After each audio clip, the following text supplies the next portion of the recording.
Assalamualaikum warahmatullahi wabarakatuh. Perkenalkan, saya Muhammad Hassani Takwim dengan NIM 072111333.017 dari Prodi Ilmu Politik, Fakultas Ilmu Sosial dan Ilmu Politik, Universitas Airlangga. Dalam kesempatan kali ini, saya akan menjelaskan mengenai eksistensi pemikiran filsafat dalam aliran filsafat stoikisme di era globalisasi.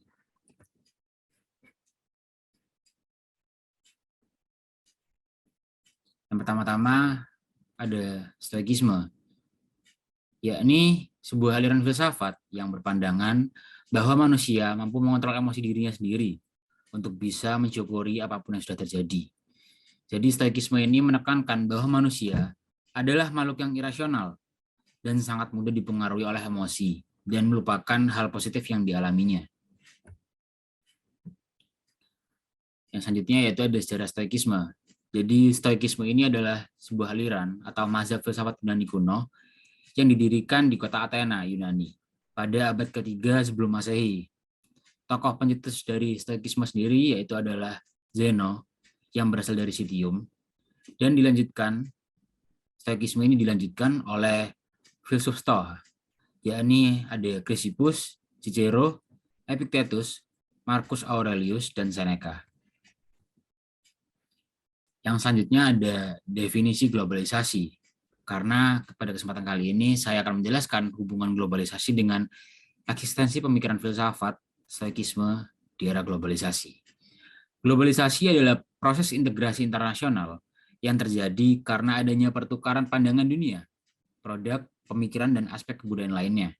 Menurut Ronald Robertson tahun 1992.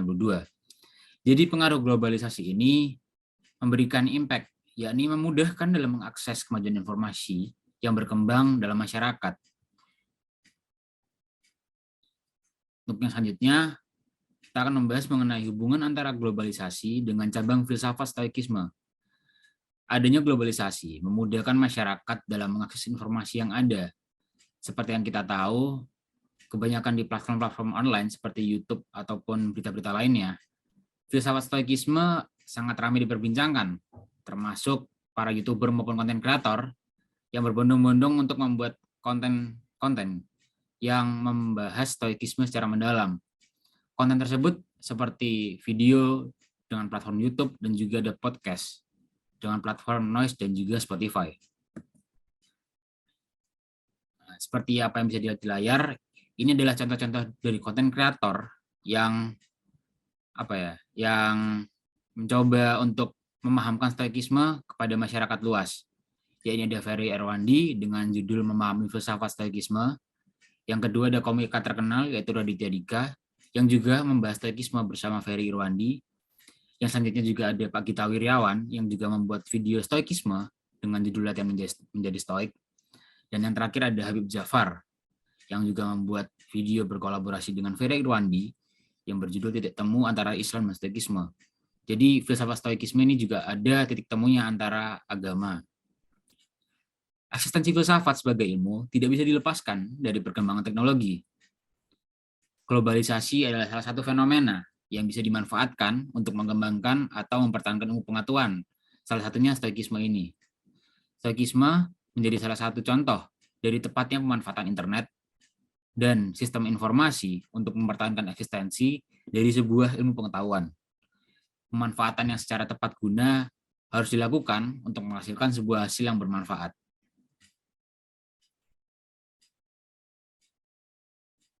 Sekian dari saya, kurang lebihnya mohon maaf. Wassalamualaikum warahmatullahi wabarakatuh. Terima kasih sekalian, perkenalkan nama gue Ferry Irwandi dan gue seorang stoik. Yang baru-baru ini lagi rame banget nih semenjak lo muncul di Om Ded ngomongin stoikisme.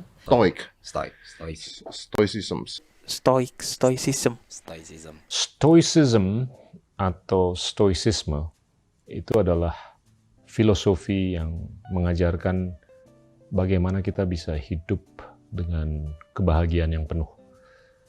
Konsep ini cukup tua dan ini dilahirkan di kota Athena oleh orang namanya Zeno yang berasalkan dari Citium atau yang sekarang dikenal sebagai Cyprus. Itu kurang lebih di awal abad ketiga sebelum Masehi. Dan juga gak lekang oleh waktu atau berlawanan dengan ideologi lain. Ya, filosofi ini bisa dibilang cenderung gak berlawanan sama kebanyakan aliran, agama, atau ideologi-ideologi lain. Filosofi ini bisa jadi sangat populer karena ada 3 orang yang keren banget yang membesarkan nama Stoicism jadi gede kayak sekarang. Nah, siapa aja 3 orang itu? 3 orang itu adalah Seneca, Epictetus, dan juga Marcus Aurelius. Ketiganya bergerak di bidang yang berbeda-beda sesuai dengan jalan hidup dan keahliannya masing-masing. Kita mulai dari Marcus Aurelius. Marcus Aurelius adalah orang terkuat pada masa itu. Ia adalah kaisar besarnya Roman Empire. Bisa dibilang raja paling tingginya lah dari kekaisaran Romawi. Nah, kalau Seneca, ia adalah statesman, atau bisa dibilang mungkin pejabat politik PNS di Roma gitu. Ia pernah jadi senator dan juga advisor bagi Kaisar Roma. Sementara Epictetus, ia adalah seorang budak yang tersiksa sepanjang hidupnya sampai akhirnya ia diasingkan dan akhirnya ia mengajari filosofi Stoicism ke masyarakat di sana. Nah, bidangnya kan beda-beda. 3 orang inilah yang menurut gua ya membuat filosofi ini relevan bagi semua kalangan. Ibaratnya kalau lo miskin, ya Stoicism jelas bisa sangat membantu lo gitu. Kalau lo kaya, Stoicism juga bisa membantu. Kalau lo mau jadi bijak, ya Stoicism juga bisa sangat membantu lo gitu. Jadi bisa dibilang filosofi ini tuh gak punya batasan tertentu bagi penganutnya. Karena semua kalangan bisa menerapkan jalan hidup stoik. Kalau di zaman sekarang, filosofi ini udah mulai dipopulerkan menjadi filosofi yang mainstream oleh banyak orang. Sebut saja Ryan Holiday. Atau kalau di Indonesia mungkin lo udah tahu Henry Manampiring yang menulis buku Filosofi Teras. Sudah pernah ada politisi yang melakukan itu, yang paling terkenal ya Bill Clinton kan. Dia mengakui dirinya menganut filsafat stoik. Lagian ketika kita mempelajari stoik bukan berarti semua hidup kita dalam aspek itu kan, enggak. Beberapa poin dari situ kan bisa diterima. Ya, praktek tuh selalu ada adaptasi. Iya.